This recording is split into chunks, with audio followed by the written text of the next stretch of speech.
حضرت فاطمہ کہنے لگی جائیے پہلے جا کے حضور کو تو بتا کے آئیے، اس برکت کے بارے میں حضور کو تو بتلا کے آئیے۔ شیر خدا کہتے ہیں مسجد نبوی میں قدم رکھا، خیال آیا خیال آیا خیال آیا، مسلمان نیک و بد پہچان جاتے ہیں، محمد آدمی کے دل کی باتیں جان جاتے ہیں۔ فرماتے خیال آیا، رسول کریم نے مسکرا کے فرمایا علی دیکھا میری بیٹی کے 6 دیناروں کی برکت، دیکھا میری شہزادی کے 6 دیناروں کی برکت۔ فرمایا تجھے پتا ہے بیچ کون گیا ہے اور خرید کون گیا ہے؟ کہا سونیا میں نہیں جانتا۔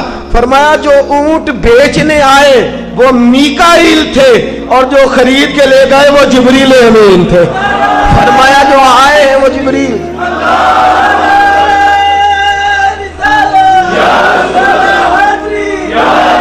جو آئے بیچ گئے میکائیل تھے اور جو لے گئے اور بندوبست کرا رہا تھا میرا مولا خدا خود ویر مجلس بود، بندوبست کرا رہا تھا میرا رب بندوبست کرا رہا تھا۔ بہنوں بیٹیوں شکوہ چھوڑ دو، گلہ چھوڑ دو، شکایت چھوڑ دو، اپنا گھر بساؤ، اپنا گھر بساؤ، اپنے گھر میں وقت گزارو۔ میرے بھائیوں یاد رکھو، غور کرو، بیوی کے بارے میں اس نے سلوک کا مظاہرہ کرو۔